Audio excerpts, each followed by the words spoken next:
Podcast Antoine et ses copains, spécial discographie, donc c'est toujours un peu fantaisiste de faire une chronique des années après. Donc là, on est combien de temps après Benjamin Durand, qui est notre invité ce soir, 52 ans.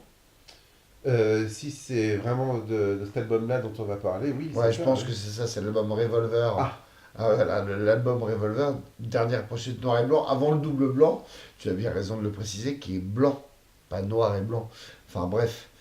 Du coup, les Beatles sont un peu dans un break entre février 66 et l'été 66, c'est ça? Enfin, oui, non? bien mérité. Bien mérité après quoi? Après des années de tournée américaine dures, etc. Bah, Et déjà, mondial maintenant. et mondiale. Et déjà, les Beatles sentent un peu de lassitude dans le fait de tourner. Et donc, du coup, ils vont petit à petit, ils vont commencer à prendre plus de plaisir à faire des albums et à prendre plus de temps à le faire. Bah, en fait, ouais, le studio va vraiment devenir un peu leur refuge parce que, oui, comme tu dis, ils sont de plus en plus frustrés par les conditions Il n'y a pas de sono encore, techniques. ouais. Surtout, c'est complètement impossible c'est à la fois impossible de prendre du plaisir à jouer sur scène parce que tu t'entends difficilement, et en plus, ils ont vraiment le sentiment, et à mon avis, tout à fait légitime, de penser qu'ils ont en concert un public qui vient pour les voir et pas pour les Et écouter. du coup, voilà, enfin, l'illustration de ce que tu viens de dire, c'est un peu les dernières tournées des Beatles, enfin la dernière tournée des Beatles, qui va être des concerts en Allemagne, des concerts en Asie, notamment à Tokyo, aux Philippines, et la dernière tournée américaine qui aura lieu en août 66, où ils vont commencer à essayer de faire sur scène leur dernière chanson. Et du coup, on se retrouve avec des versions de Paperback Writer au Japon, qui est le premier single annonciateur de Revolver, où les harmonies vocales ne passent pas et Harrison est obligé de faire des coucous au public pour qu'il y ait un cri de la foule, un espèce de crowd pleasure qui masque en fait la misère des arrangements vocaux. Et du coup, ça déboule sur les enregistrements de Revolver à l'été 66.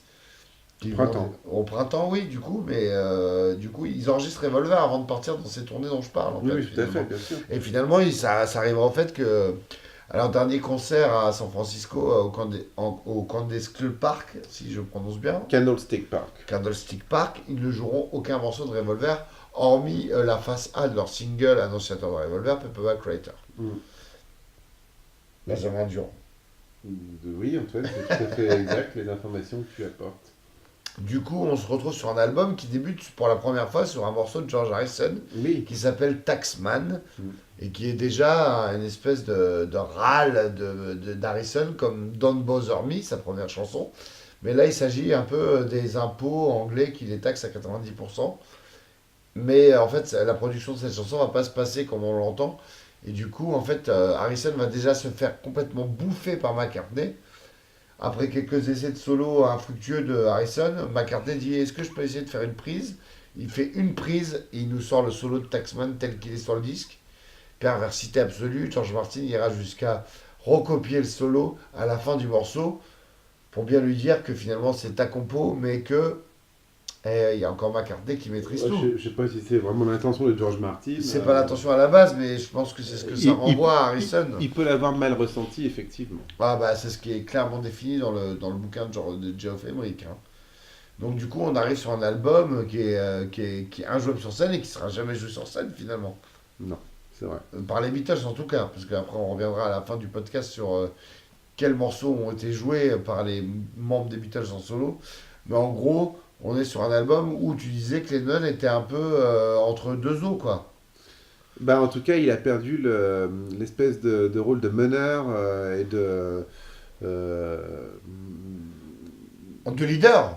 et de donneur de ton. Voilà, Ouais. c'est ce qui me semble le mieux qu'il avait de façon extrêmement claire sur tous les premiers albums du groupe Bah, où c'est lui qui avait les chansons fortes.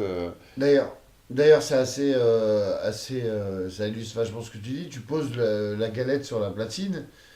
Ça commence par Taxman, chanson d'Harrison, où finalement tu as du mal à définir ce que vraiment fait Lennon. Et après, c'est Eleanor Rugby, où Lennon a quand même participé à l'écriture des paroles, mais en termes de musicologie, il participe pas à grand chose, Lennon, là, sur ces deux premiers titres. Non. C'est la première fois que ça arrive. Oui, c'est vrai. Genre 2 ans avant, enfin, 1 an avant, t'as Help où il écrit la chanson titre. Mhm. Et sur Rubber Soul, Drive My Car, mais après direct il y a Norwegian Wood Mhm.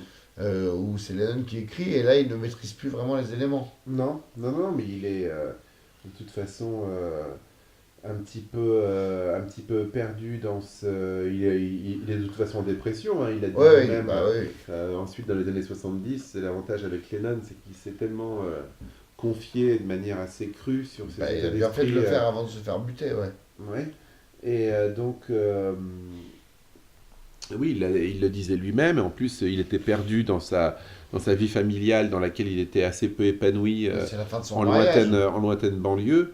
Donc voilà, n'étant plus en tournée, en plus, ce qui était quand même quelque chose dont il était un train de vie auquel il était habitué et dans lequel il avait ses automatismes, il trouve absolument ni harmonie ni automatisme dans la vie d'homme au foyer, devant juste écrire des chansons Ouais. sans l'urgence d'une session d'enregistrement imminente ou d'un nouveau départ en tournée Parce que dans la foulée. finalement, Revolver n'a pas été écrit, il n'y a pas de démo, il n'y a pas de. Enfin, les Beatles se retrouvent en studio pour honorer leur contrat et finalement, il y a pas de préparation à Revolver. Non, mais par contre, ce qui est intéressant, pour le coup, c'est que pour la première fois, les Beatles, c'est le premier album qui est, je crois, enregistré avec les Beatles équipés chez eux d'appareils d'enregistrement à bande magnétique. D'accord. Et c'est ça qui explique notamment le fait que Lennon traficote des guitares qui se retrouveront à l'envers, notamment sur le fameux solo de I'm Only Sleeping. D'accord, ouais, déjà, c'est une belle œuvre. Et ce qu'on n'a pas dit en ouverture de ce podcast, c'est que c'est le premier album où ça change d'ingénieur du son, tout simplement. Norman Smith officie depuis le premier album, et là, c'est Geoff Emerick qui est un assistant qui va devenir ingé son, et qui va un peu transfigurer le son des Beatles, et qui va aller vers plus d'expérimentation. D'ailleurs, le premier morceau enregistré de cet album, c'est Tomorrow Never Knows Mm. où le son de batterie il va définir un peu même tout ce qui va devenir le grunge dans les années 90 quoi. Enfin je veux dire en mettant des espèces de mousse dans la caisse claire, enfin, où on va rapprocher les micros, ce qui était absolument interdit chez EMI à l'époque, et Geoff Emerick va repousser en fait les limites de l'enregistrement, les interdictions qu'avaient les studios Mm. d'EMI de la Bay Road qui étaient encore qui était encore à des sphères de 20 ans de retard, quoi. Bah, c'est ça qui est intéressant, c'est qu'à mon avis, il y a à la fois effectivement le Jeff Emerick qui n'a pas trop, enfin qui ose faire ça, mais c'est aussi les Beatles qui, eux, ils prennent un peu de Un haut peu plus. Jeff Emerick quand ils le voient arriver, enfin ils comprennent, ça leur est imposé en fait le choix de Jeff Oui, bien Emerick sûr. comme ingé son, puisque Comme en tout à gros, Abbey Road, d'ailleurs. EMI a surtout imposé Jeff Emerick en se disant, bon, de toute façon, il fera bien l'affaire, et puis surtout, le gamin, on le paye pas cher. Ça. Donc, quelque part, les Beatles se servent un petit peu de Jeff Emerick comme d'une marionnette, et Ouais. il va s'avérer être très talentueux par lui-même après, bien sûr, mais je pense aussi que c'est un petit peu ça. Ça. Il craignait, il voyait en Norman Smith, qui était l'ingé son avec qui il travaillait depuis le départ, mais depuis les premiers enregistrements où ils étaient vraiment, eux, tout timides, Ouais. vraiment à faire docilement tout ce qu'on leur disait de faire. Là, tout d'un coup, cette espèce de figure un peu paternelle que représentait Norman Smith au même titre que George Martin disparaît. Et donc là, le gamin qui voit arriver, ils se disent qu'ils peuvent plus le manipuler. Et eux, leur désir à ce moment-là, d'autant plus qu'ils Ils ont des périodes de studio beaucoup plus longues Bah, qui leur sont imparties puisqu'il n'y a pas de tournée imminente à faire derrière. Ils se disent, ouais, on a un peu envie de prendre le pouvoir en studio. Et ouais. la manipulation de ce jeune ingé son est pour eux le véhicule parfait pour pouvoir prendre ce pouvoir en studio qu'ils désiraient depuis longtemps. Ouais, c'est un peu en football quand un entraîneur un peu vedette se fait remplacer pour une courte période par un entraîneur adjoint. Finalement, l'entraîneur adjoint va rester pendant des années. Geoff Emerick va devenir vraiment un ingé son de qualité et va participer à de nombreux enregistrements de différents groupes. Du coup, c'est Tomorrow Never Knows en fait qui va faire que Geoff Emerick s'impose finalement comme un vrai créateur et un vrai Beatle à part entière finalement. Non, Benjamin, je dis une bêtise? Bah, en tout cas, Bah, sur Tomorrow Never Knows, il invente, il bah, invente quelque chose. il a des choix heureux, effectivement. Tu Le, minimises l'importance de Jeff Emerick sur Revolver, en gros. bah, j'aime On est en pas, train de débattre, mais j'aime pas les, les usages abusifs de termes de cinquième Beatles, etc. C'est non, ça non, mais j'ai surtout. pas parlé même de cinquième Beatles, mais même en tant que huitième, je veux dire, Jeff Emerick est Oui, mais incroyable sur c'est un Revolver. élément. Ça transforme le son par rapport à ce qu'ils ont fait sur Revolver, Tout à sur fait. Rubber Soul, pardon. Tout à fait, mais bon, pour moi, c'est les Beatles. Les Beatles assistés techniquement par Jeff Emerick, quoi. D'accord, donc on est encore là-dessus, et George Et Martin, George Martin, ouais, George bien Martin sûr. qui est complètement prépondérant George encore Martin, sur cet enfin bon, album. faut quand même se souvenir que Lennon donne comme directive à George Martin que il veut que sa voix sonne Ouais, comme si il sortait de l'Himalaya. comme s'il chantait du haut de l'Himalaya. Ouais. Donc va te Ouais, démerder enfin, avec ça, quoi. oui, mais c'est Emmerich, enfin en tout cas dans son autobiographie, en tout cas Emmerich dit que c'est grâce à lui qu'il arrive à transmettre les espèces de fantaisies de Lennon en réalité sonore. Et du coup, il y a tout ce montage fait de petites bandes coupées, bricolées, que McCartney faisait déjà pour Mhm. lui-même, Mhm. qui fait que Tomorrow Never Knows a un son. En plus, moi, Tomorrow Never Knows, c'est pas une chanson que j'adore, donc ça serait plutôt à toi de la défendre, hein. Mais enfin, c'est le premier morceau enregistré pour Revolver, hein. Oui, tout à fait. Voilà. Donc, du coup, Tout à fait, non. Et puis, bon, bah, au-delà de l'aspect technique, c'est aussi quand même culturellement un pas fabuleux parce que Lennon, bah, les paroles de Tomorrow Never Knows, c'est presque du copier-coller du livre des moines tibétains ouais. transcrit par Timothy Leary, le pape de la culture psychédélique et de la consommation de l'acide. Ouais, donc du coup, il y a une vraie transformation des Beatles qui peuvent Donc un peu. voilà, une vraie immersion dans un aspect philosophique assez puissant quand même dès le départ. Donc c'est quand même vraiment un virage et un accent très très fort donné au début du disque, et c'est dès le début de l'enregistrement. Donc je pense que le disque n'aurait pas ce côté aventureux Ouais, dès c'est le ce qui a donné départ. confiance pour le reste de l'enregistrement. Tout à C'est fait. un peu comme quand je lisais Les Petits Nicolas et sur la page, sur la quatrième de couille, il y avait marqué et si c'était la fin, si c'était par la fin que tout commençait. Et c'est un peu Tomorrow Never Knows qui finira l'album, qui va faire que le reste va être complètement dingue. Et le premier morceau de l'album, c'est une chanson compo de George Harrison, Mm. c'est la première fois qu'il ouvre un album des Beatles. Mm. Tout à fait, et la seule fois d'ailleurs. La seule fois, ouais, la seule fois. Et donc, du coup, bah, on se retrouve avec un album un peu différent de Rubber Soul, vachement plus électrique, C'est vrai.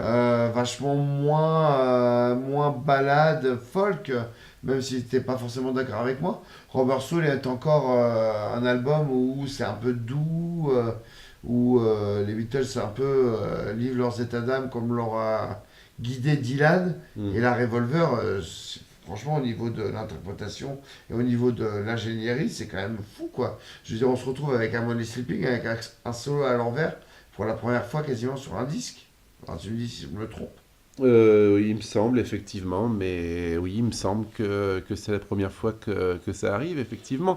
Mais notamment, une fois de plus, par rapport à ces mesures qui étaient à l'époque en vigueur dans les studios, et c'était quand même extrêmement rare d'avoir des groupes qui donnaient un peu le ton aux ingé sons en Ouais. studio. C'est vraiment les Beatles qui vont être les premiers à faire ça. Alors après, très très vite par la suite, il y a des studios un peu plus cool qui Bah vont oui. ouvrir à Londres, comme Trident, et un peu plus après encore Olympique, Ouais, bah oui. où là ça va Il y a les vraiment 8 être... pistes. Ils sont encore en 4 pistes hein, sur Revolver. Oui, et puis où surtout vraiment là va y avoir ça va être vraiment des studios de collaboration entre les artistes et les ingé-sons. Ouais. Mais avant ça, effectivement, c'est vraiment les artistes qui sont là pour jouer, et puis ils ferment leur gueule Ouais. Et sur ce qui est l'exécution là, technique. c'est le monde à l'envers, du coup. Mm. Et du coup, on a la première expérimentation indienne, entre guillemets, d'Harrison, Ah oui. dont on a parlé sur Taxman. Je sais pas si j'ai déjà dit que Taxman avait quand même été l'idée par McCartney à la basse et à la guitare électrique. Mais Love You Too, c'est vraiment la première compo où il est quasiment seul sur le morceau, enfin Oui. seul en tout cas, Avec des musiciens indiens, voilà, etc. etc. Ce que lui a amené, et donc on se retrouve avec la première expérimentation indienne, et finalement, est-ce que c'est pas plus fort que le morceau qu'il y a sur Sgt Pepper? Enfin, en tout cas, c'est un peu comme s'il y avait face A, face B, quoi. Enfin, dans le sens où c'est le premier G indien de Harrison Mhm. qui sera reconduit sur Mhm. Sgt Pepper, Mhm. mais sur la Revolver, on a déjà Taxman, et dès le quatrième titre, tu as un deuxième morceau d'Harrison où là, il livre toute l'influence, tout son voyage en Inde. Et voilà, quoi, on est complètement dans autre chose que Help et Robert Soul. Enfin, Je crois pas qu'il soit allé en Inde déjà encore, Harrison, à l'époque où il fait Love You Too. Alors, d'où vient Love You Too alors? Love You Too vient de sa pratique du sitar, effectivement, qu'il a commencé à Avec Rami. apprendre. Et je suis pas sûr qu'il est déjà. Oui, il a peut-être rencontré à Londres, Ah ouais. effectivement. Après, il va aller pratiquer le sitar en Inde, etc. Mais à l'automne, enfin à la fin de l'été, automne 66. Bah attends, Mais c'est sorti en août 66, hein, oui, Revolver. donc c'est bien ce que je dis. Ouais, La pratique du sitar dont il témoigne sur Robert Soul, c'est une pratique du sitar qu'il a eue en Angleterre. Et qu'il n'a pas eu d'accord. Oui, sur Robert Soul. et qu'il pas eu- non, et qu'il a pas eu au cours d'un voyage Bon, ça c'est à vérifier. en Inde. N'hésitez pas à nous écrire si vous voulez préciser là. Ouais, En termes de ça date, mais moi, à vérifier. mon avis, enfin, Love You Too, il a déjà voyagé en Inde, c'est pas possible. Ouais, il me semble C'est un pas. morceau, un morceau totalement indien.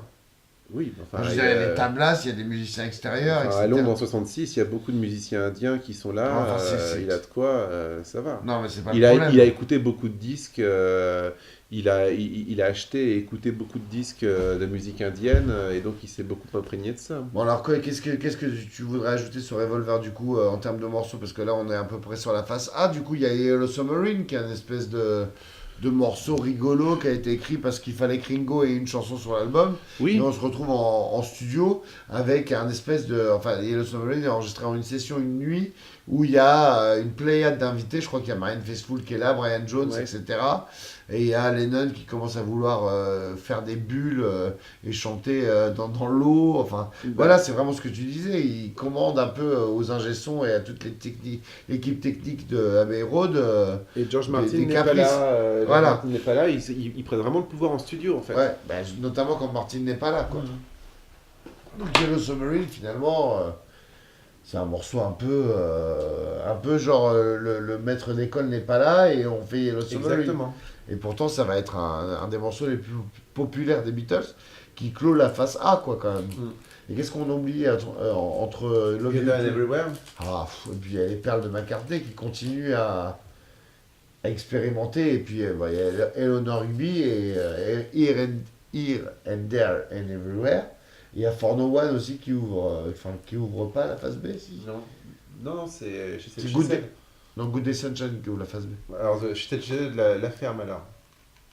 Non, je crois pas. Bah si, Faudrait vérifier. bah si. Il y a le Submarine, She Said She Said et Bah, je ensuite, pense que Yellow Submarine est la fin de la phase A, mais bon. Non, t'as raison. C'est She Said qui est la fin de la phase A.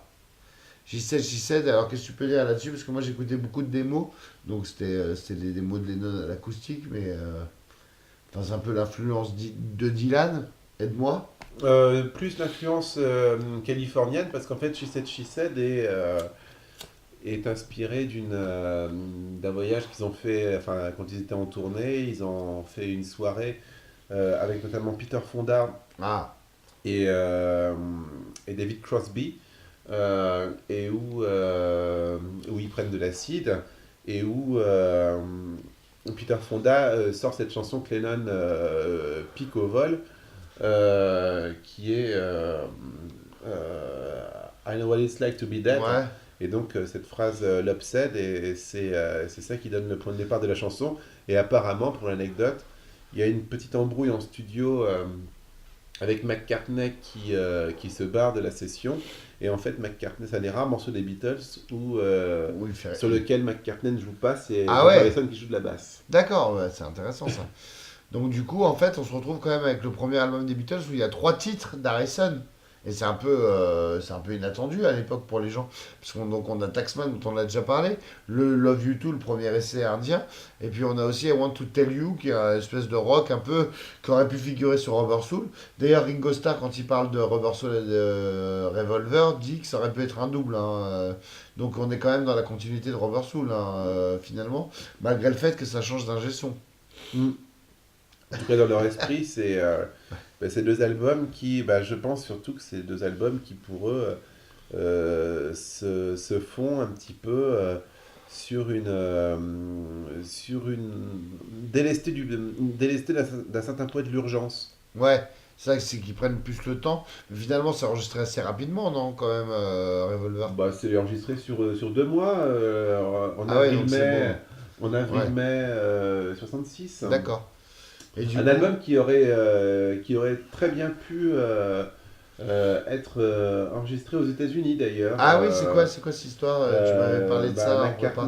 McCartney, Voulu faire à Memphis, non? ils étaient, de toute façon, voilà, ils étaient très très influencés à l'époque, comme beaucoup de monde, par les enregistrements de Stax, d'Otis Redding, Bah, etc. tu m'étonnes. Et il y a un morceau avant tout qui témoigne énormément de ça, c'est Got to Get You Ouais. Into My Life. Et voilà. Je trouve pas que les cuivres, justement, sur Got to Get You Into My Life, où c'est la première incursion d'une section cuivre dans un morceau des Beatles, sonne un peu pompier. Enfin, je veux dire, c'est un peu. Non, je sais pas, tu me fais des grands cils, mais. Mhm. Enfin, les cuivres sont particulièrement mal enregistrés, finalement, sur Got to Get You Into My Life, tu trouves pas? Non, je trouve pas. Non. D'accord. Enfin, par rapport à. Enfin, ça sonne pas du tout comme Stax, du coup. Non, mais c'est pas pour ça que c'est mal enregistré. Mais non, non, au contraire, Tu me donnes du fil à retordre sur ce revolver. Il est peut-être un peu tard, je sais qu'on est à Orléans, pas loin de Paris, mais que du coup, waouh. Moi, je trouve un peu que les cuivres sonnent un peu, un peu mixés en avant et. Ah ouais, justement, moi c'est ça que j'aime beaucoup, Ah non, quoi. mais je ne dis pas que j'aime pas. Ce sont extrêmement clairs comme ça, non, au Et il y a contraire, je trouve aussi, que bon, c'est... bah, qu'est-ce qu'il y a d'autre? Il y a le fabuleux Dr Robert qui décrit un espèce de dealer en fait d'acide et Mhm. de drogue en tout genre, Mhm. de signer Lennon.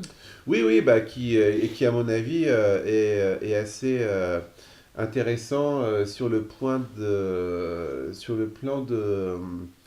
ce qu'était la sociabilité à l'époque dans les milieux Ouais, un peu branchés, un peu riches, etc., où tu avais comme ça des médecins, entre guillemets, qui rôdaient autour de ces gens-là et qui aimaient bien traîner avec eux. Et voilà, l'acide avait à l'époque un statut un petit peu bâtard, c'était ni interdit ni machin.